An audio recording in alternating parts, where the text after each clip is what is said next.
Olá, vamos falar de Jesus. Marcos 3. E outra vez entrou na sinagoga e estava ali um homem que tinha uma das mãos mirrada. E estavam observando se curaria no sábado para o acusarem. E disse ao homem que tinha a mão mirrada: Levanta-te e vem para o meio. E perguntou-lhes: É lícito no sábado fazer bem ou fazer mal, salvar a vida ou matar? E eles calaram-se. E olhando para eles em redor com indignação, condoendo-se da dureza do seu coração, disse ao homem: Estende a tua mão. E ele a estendeu, e foi-lhe restituída, e sua mão sã como a outra. E a sua mão sã como a outra.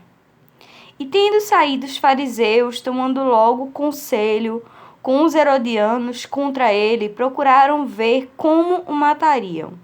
E retirou-se Jesus com os seus discípulos para o mar. E seguiu uma grande multidão da Galiléia e da Judéia, e de Jerusalém e da Idumeia, e de além do Jordão e de perto de Tiro e de Sidom. Uma grande multidão que, ouvindo quão grandes coisas fazia, vinha ter com ele.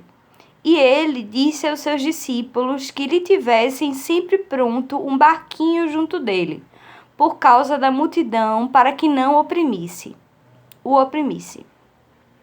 Porque tinha curado a muitos, de tal maneira que todos quantos tinham algum mal se arrojavam sobre ele para lhe tocarem.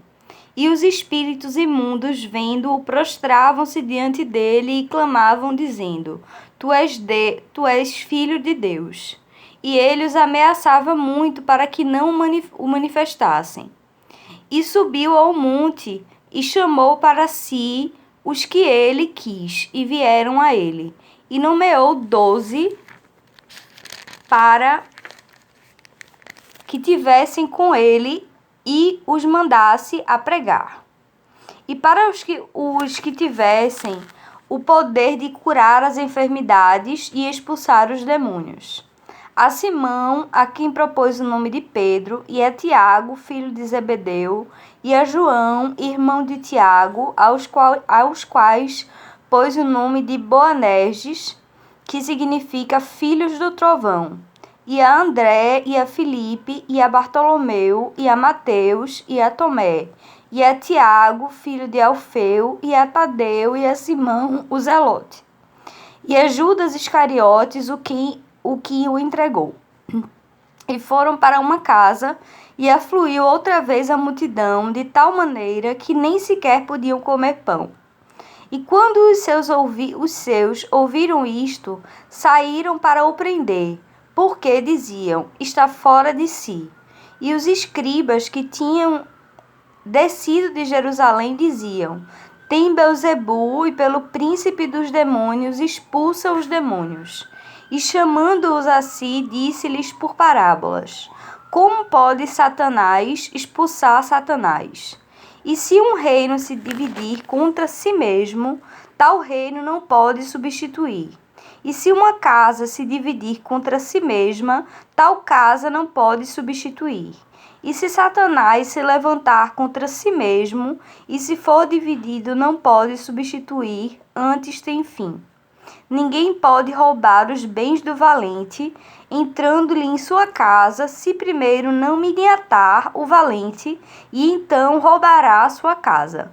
Na verdade vos digo que todos os pecados serão perdoados aos filhos dos homens, e toda sorte de blasfêmias com que blasfemarem. Qualquer, porém, que blasfemar contra o Espírito Santo nunca obterá perdão, mas será réu do eterno juízo. Porque diziam: Tem espírito imundo. Chegaram então seus irmãos e sua mãe, e estando fora mandaram-no chamar.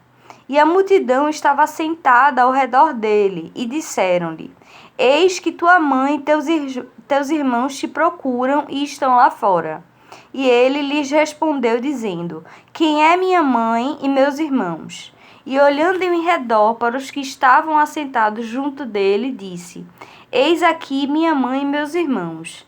Porquanto qualquer que fizer a vontade de Deus, esse é meu irmão e minha irmã e minha mãe. Que assim seja. Glória a Deus, a paz de Cristo.